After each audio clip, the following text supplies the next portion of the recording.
Bonjour chers collègues, j'espère que vous allez très bien.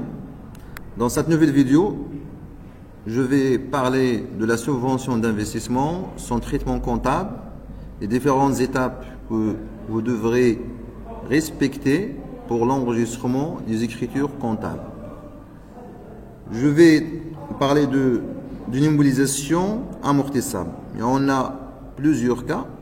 Dans cette vidéo, je dois préciser le cas de l'immobilisation amortissable. Le cas de cette catégorie que j'ai en train de vous expliquer tout à l'heure, c'est juste le cas où la subvention couvre le coût de l'immobilisation. Un exemple, le 31/12/2022, l'entreprise Alpha obtient de l'État l'accord d'octroi d'une subvention de 150 000 dirhams pour l'acquisition d'un matériel industriel valant 150 000 dirhams auprès d'un fournisseur, Raziqi. La facture numéro 135 détaillée comme suite. Le net à payer, c'est 150 000 dirhams, avec une remise de 5%, escompte de 2%, frais d'installation de 2 000 dirhams. La durée de vie de l'immobilisation est de 5 ans. La subvention est encaissée le 20/1/2023 par chèque bancaire numéro. Le 24/1/2023, l'entreprise achète le dit matériel.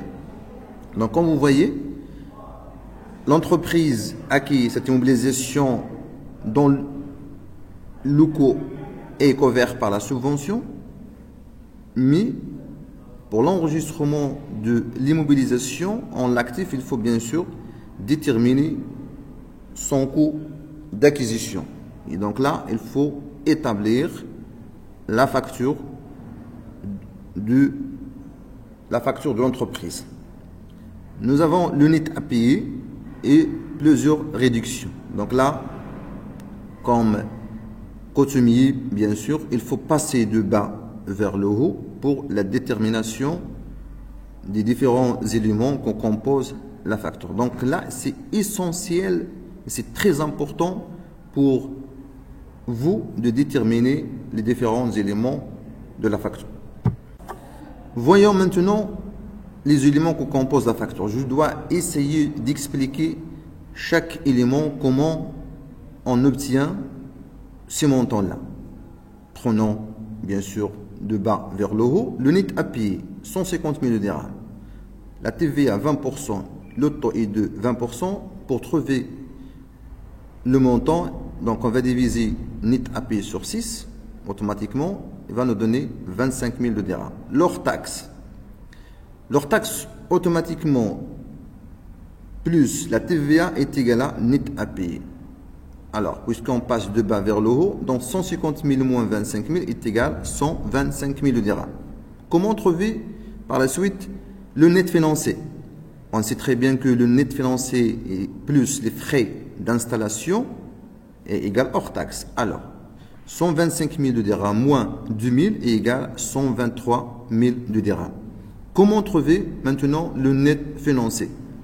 On sait très bien que le net financier représente, puisque nous avons escompte de 2%, il représente 98%.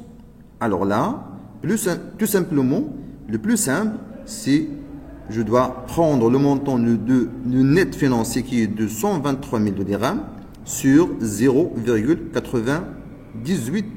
Et donc là, je trouve 125 510,20. Je dois, bien sûr, multiplier ce montant par 2%, je dois trouver un escompte de 2510,20. Donc le net financier, c'est 123 000. Comment trouver après le montant brut? On sait très bien aussi que le montant brut représente 95% puisque la remise est de 5%. Donc je dois diviser le montant de net commercial sur 0,95. Donc j'obtiens 132 116 dirhams. Et donc voilà pour la détermination des différents éléments que compose la facture. Maintenant, Passons maintenant au traitement comptable. Le traitement comptable, vous devez bien sûr respecter les étapes.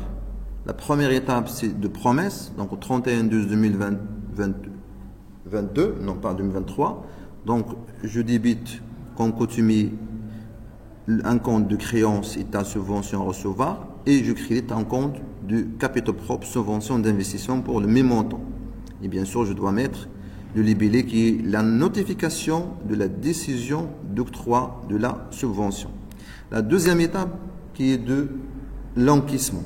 L'encaissement, l'entreprise a reçu par virement bancaire le montant d'investissement. Donc là, il doit débiter le compte banque au débit pour le même montant et il doit solder le compte de créance qui est de 150 000 au crédit. Donc là, c'est l'encaissement de la subvention.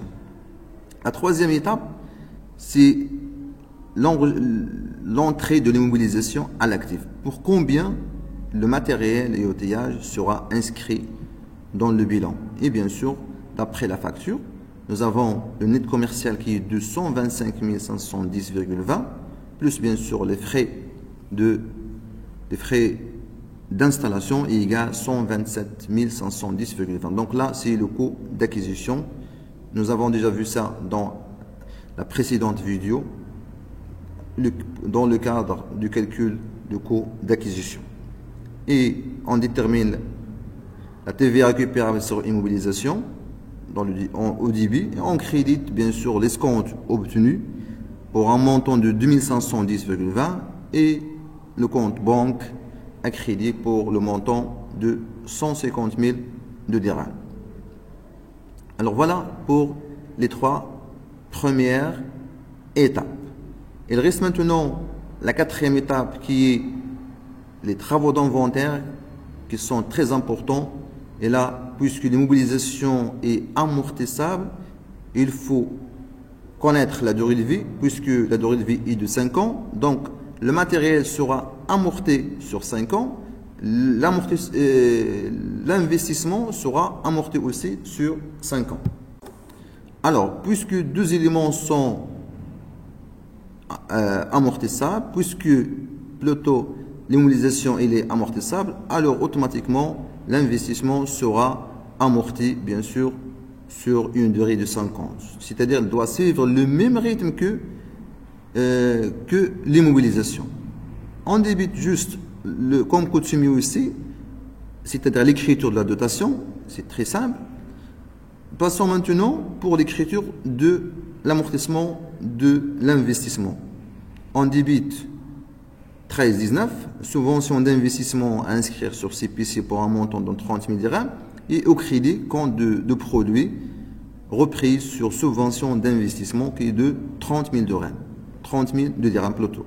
Donc là, juste c'est la quote-part de la subvention d'investissement. Je prends 150 000 divisé sur 5, je dois trouver 30 000 de dirhams par an. Donc sur 5 ans, doit nous donner 150 000 de dirhams. La même chose pour deuxième année, troisième année, quatrième année et la cinquième année. Mais à la cinquième année, juste, il faut enregistrer deux comptes.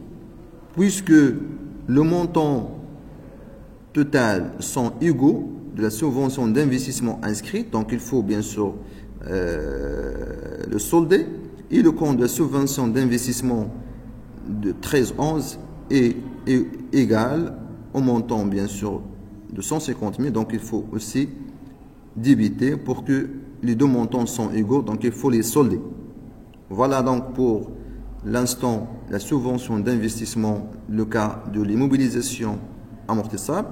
Rendez-vous, Inch'Allah, pour le cas où l'immobilisation amortissable est partiellement couverte par la subvention.